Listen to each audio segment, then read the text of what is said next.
Hello बच्चों, I hope you are doing well. So now let's look into this question. ये basically fill in the blanks है. बहुत simple question है. इसमें हमें हार्मोन्स गिवन है. ठीक है, ये 5 हार्मोन्स गिवन है. ठीक है, और हमें इनका टारगेट ग्लैंड बताना है.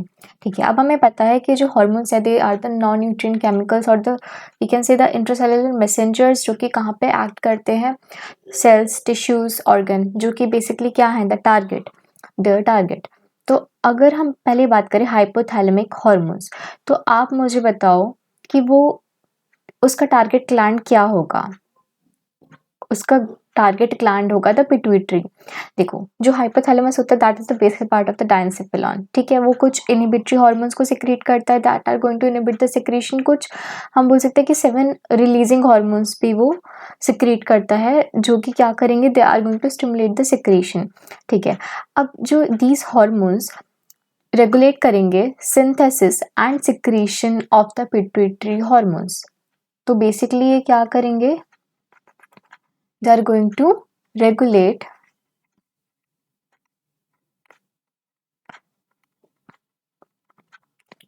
synthesis and secretion of pituitary hormones. तो अब आप इस स्टेटमेंट को देख के मुझे बता दो कि क्या ही होगा, इसका जो टारगेट ग्लैंड होगा वो क्या होगा. That should be the pituitary gland. ठीक है,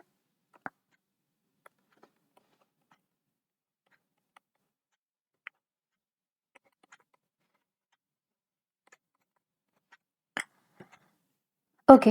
सो the second one is the thyrotropin.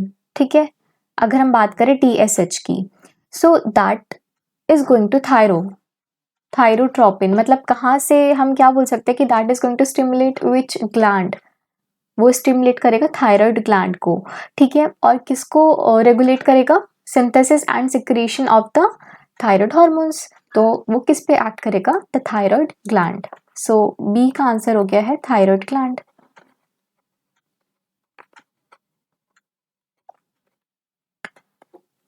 अब हम एक बार सी पे देखते हैं. तो कॉर्टिकोट्रोपिन, और यहाँ पे लिखा है ACTH, दैट इज एड्रीनोकॉर्टिकोट्रोपिन. तो अब जो एड्रीनोकॉर्टिकोट्रोपिन है, ठीक है, वो किस पे जाके एक्ट करेगा, that is going to stimulate the adrenal cortex in order to release, या फिर हम बोल सकते हैं synthesis and secretion of the steroid hormones. तो हम बेसिकली क्या बोलते हैं यहाँ पे, अगर हम सी की बात करें, कॉर्टिकोट्रोपिन की बात करें,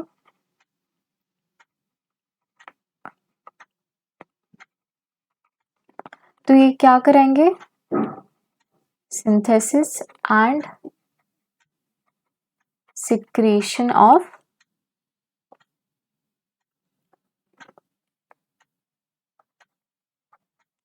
स्टीरॉइड हार्मोन्स. कहाँ से, फ्रॉम द एड्रिनल कॉर्टेक्स से.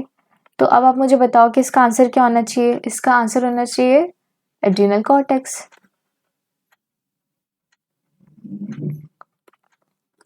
देखो, अगर हम डी को देखते हैं तो गोनाडोट्रोफिन्स जैसे कि LH एंड FSH.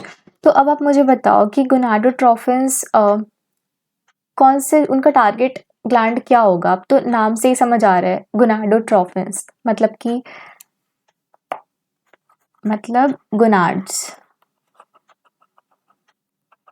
गोनाड्स को जाके स्टिमुलेट करेंगे. और आपको पता है गोनाड्स कौन कौन से होते हैं,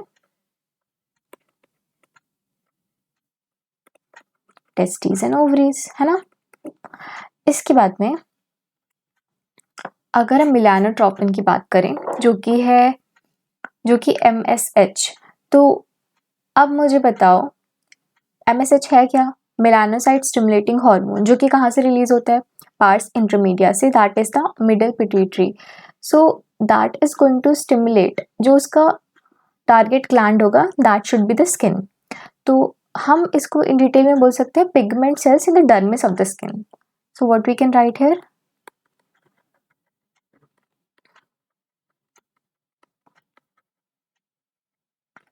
इन डर्मिस ऑफ स्किन,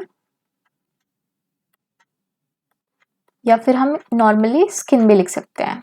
ठीक है, So I hope you understood it well and all the best.